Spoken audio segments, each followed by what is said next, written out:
আসসালামু আলাইকুম সবাইকে। কেমন আছেন সবাই? আলহামদুলিল্লাহ, আমিও ভালো আছি। আজকের রেসিপি হয়েছে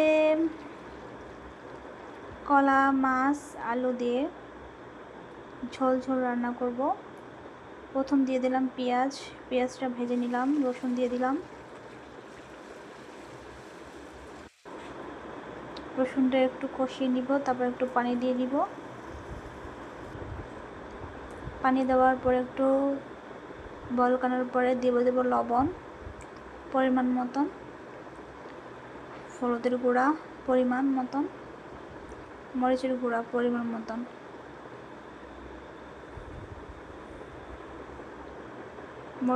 পরিমাণ মতন, নেড়ে চেড়ে দিব।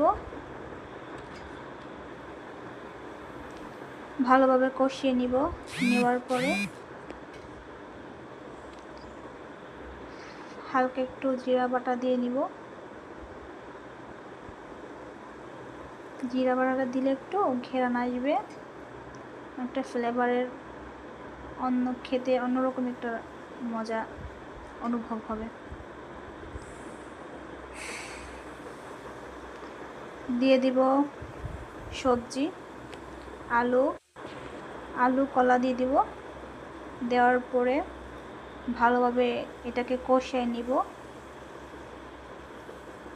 নেড়ে চেড়ে ভালোভাবে কষিয়ে নিব। ঢেকে দিলাম।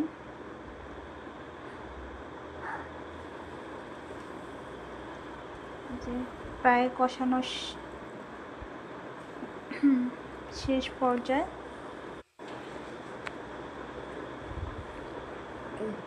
ভালোভাবে নাড়াচাড়া করে ঢেকে নিব। আবার ভালোভাবে কষুক। যত কষাইবেন ততই মজাটা পাইবেন। সেই স্বাদ।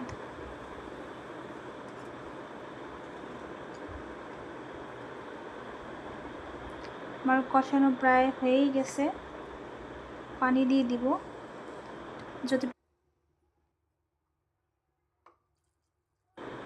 যতটুকু আপনাদের প্রয়োজন মতন আপনারা পানি নিয়ে নেবেন, যার যেরকম মানে পছন্দ করেন। তারপরে দেওয়ার পরে টমেটোটা দিয়ে দিবেন। টমেটো দিলে একটু স্বাদটা অন্যরকম,